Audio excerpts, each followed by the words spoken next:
हरे कृष्णा कृष्णा कृष्णा हरे हरे, हरे राम राम राम हरे हरे। यहाँ पर मैं भगवान श्री कृष्ण के कुछ अद्भुत गुणों का वर्णन कर रहा।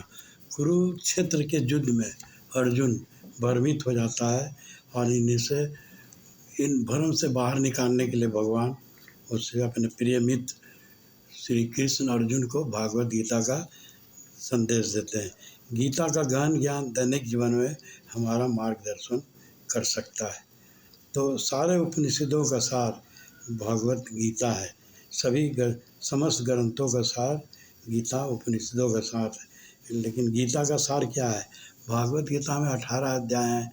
पहले के 6 अध्याय कर्म योग की है और अंतिम 6 अध्याय ज्ञान योग की है तथा बीच के जो 6 अध्याय हैं वो भक्ति योग की शिक्षा देती है और बीच के 6 अध्याय ही सबसे ज़्यादा महत्वपूर्ण है और यही गीता का सार है।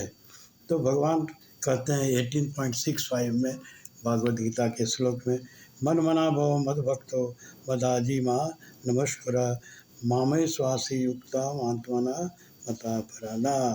अपने मन को सदैव मेरे में चिंतन में लगाओ, मेरे भक्त बनो, मेरे निमन करो और मेरी पूजा करो।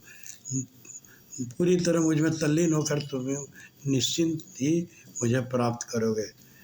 तो इस श्लोक में श्री कृष्ण अपने साथ संबंध स्थापित करने के साधनों का वर्णन करने का है। इन साधनों का सार है कि सदैव कृष्ण का स्मरण करना। मन मना का मतलब है सदा कृष्ण करना, मुक्त रहना। पद्म पुराण के उत्तराखंड और नारद पंचारंत्र में भी इसकी पुष्टि की है। समृप्तवय सततम विष्णु मृत्युयो न जातुचित सवे विधि निषेधा सयोरतारे किंकरम। भगवान श्री कृष्ण विष्णु के उद्गम हैं और उनका समस्त स्मरण होना चाहिए और कभी उनकी विस्मृति नहीं होनी चाहिए। तो शास्त्रों में ये सभी विधियों और सारे निषेध इन 2 सिद्धांतों का सेवक होना चाहिए। सभी करणीय और अकरणीय नियमों का ही सार है कि हम सदैव कृष्ण का स्मरण करें और कभी उनका विस्मरण न करें। तो भगवद गीता एवं भागवतम समस्त वैदिक ग्रंथों का सार है, इसलिए वो भगवान बार बार मनमाना भक्ति का बार बार दोहरा रहे हैं। तो मनमाना का अर्थ सदैव कृष्ण का चिंतन करना है और मद बोधक का अर्थ है श्री कृष्ण का भक्त बने रहना।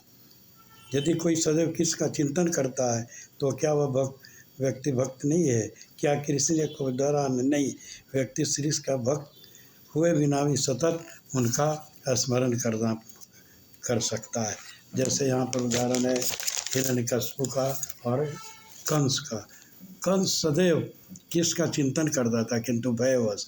हिरण्यकश्यप सदैव कृष्ण का चिंतन करता था कि उसका हृदय उसके प्रति द्वेष से भरा था। तो मनुष्य नकारात्मक भाव द्वारा भी, अगर शिशुपाल का भी उदाहरण लेते हैं तो यही बात होती है, तो भाव द्वारा भी सदैव कृष्ण वही तरह सकता है। किंतु गीता में कृष्ण हमें प्रेम स्नेह भक्ति कृतज्ञता जैसे सकारात्मक भाव द्वारा अपना चिंतन करने के लिए कह रहे हैं।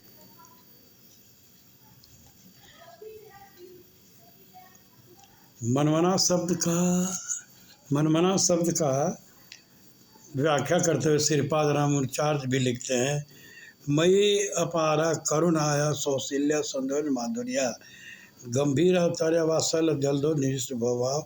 सदैव कृष्ण का चिंतन करने का अर्थ मन को कृष्ण की करुणा, सुशीलता, सौंदर्य, मधुरता, गंभीरता, उदारता, वत्सलता रूपी अपार गहरे समुद्रों में रखना है। वे कहते हैं कि मनमना की शिक्षा पालन करने के लिए हमें कृष्ण के गुणों पर चिंतन मनन करना चाहिए।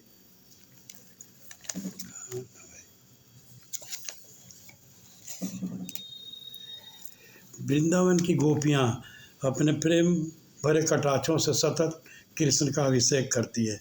जिस प्रकार चातक केवल आकाश से गिरने वाली जल की बूंदों को ही पाता है, उसी प्रकार गोपियाँ कृष्ण के केवल वृंदावन रूप का ही दर्शन करते हैं। और जब कृष्ण गोपियों के सम्मुख आते हैं तो उनके तो गोपियाँ एकटप उनके सौंदर्य को निवारते हैं और वो ब्रह्मा जी की निंदा करते हैं कि ब्रह्मा जी आपने क्यों मुझे 2 ही नेत्र दिया और उसमें भी पलकें दे दी, जो पलक झपक जाता है तो किसी का सौंदर्य का पान नहीं कर सकते हैं। तो ये जो पलकें हैं वो कृष्ण के दर्शन में बाधा उत्पन्न करती है। तो कृष्ण के पूर्ण सद्भावना करने के लिए 1000 नेत्र भी पर्याप्त नहीं रहेंगे। गोपियों की चेतना परम शुद्ध है, इसलिए कृष्ण का सौंदर्य का रसवादन जितना वो कर सकती है कदाचित उतना कोई नहीं कर सकता।